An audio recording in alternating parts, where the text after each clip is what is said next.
गमछे वाला किधर से आ गया? ए मैडम, क्या है? गमछे वाला किसको बोल रहे हैं? हाँ तो और क्या बोले, गवार कहीं का। ए मैडम, बहुत हो गया। आप जानती क्या हो इस गमछी के बारे में? क्या है? बिहार का शान है ये गमछी। अच्छा। आन बान शान पहचान है गमछिया, सच कहीं मोर गुमान है गमछिया। चल हट गवार कहीं का।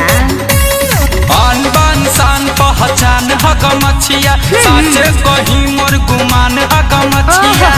देखने में तुमको भले गवार लगते हैं, वो तो है ये हो। तोरा का पता है गमछिए से का? हम तो रंगदार लगते हैं।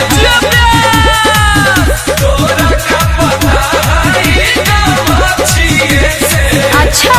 तो रंगदार लगते हैं।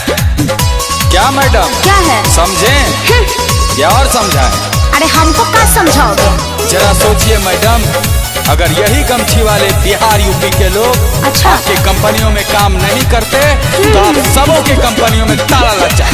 अरे तुमको नहीं पता है टेक्नोलॉजी कितना आगे चला गया, बुद्धू कहीं का। पूरा हिंदुस्तान बसता मेरे बिहार में। अच्छा। इज्जत आदर करना मेरे संस्कार में। क्या समझे? अच्छा कैसे? तो बोलिए बिहार का स्पेलिंग। अरे तो ये कौन सी बड़ी बात है? BIHAR। तो सुनिए, क्या है? बी से भारत, आई से इंडिया, एच से हिंदुस्तान, ए से आर्यावर्त, वाप से रेवाखंड, और इसी बात का है मुझे घमंड। यारों के हम यार हैं, गद्दारों के गद्दार हैं, समझो ना हम तो गवार। तुम बहुत बदमाश हो। चलता न काम तेरा, होता नहीं नाम तेरा, होता नहीं यदि ये बिहार। गमछी में तुमको भले बेकार लगते हैं, तोरा का पता है गमछिए से हम तो रंगदार लगते हैं। यूपी बिहार। तोरा का पता है गमछिए से हम तो रंगदार लगते हैं। मैडम जी, क्या? इज्जत दीजिएगा तो इज्जत मिलेगा। अच्छा। और रही बात हमारी गमछी की, तो आप ये क्यों भूल रहे हैं? क्या? जिस समय आपका कन्यादान हुआ था उस समय आपके पिता के सर पे जो ताज थी वो यही गमछी थी, और हम आपको इस गमछी में गवार लगते हैं। वाह मैडम वाह। ज्ञानी विद्वानों सुर वीरों का ये राज है।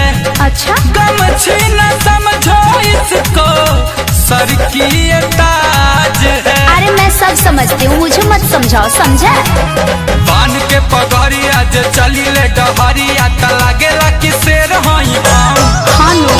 देखो औकात नहीं, करो ज्यादा बात नहीं, हम नहीं है किसी से हाँ कम। तो क्या करोगे? गुंजन जय बच्चन न लाचार लगते हैं। वो तो है ये हो। तोरा का पता है गमछिए से कहाँ? तो रंगदार लगते हैं। ज्यादा स्मार्ट मत बोलो। तोरा का पता है गमछिए से हम तो रंगदार लगते हैं। अच्छे हो और सच्चे हो, एक बिहारी 100 पे भारी।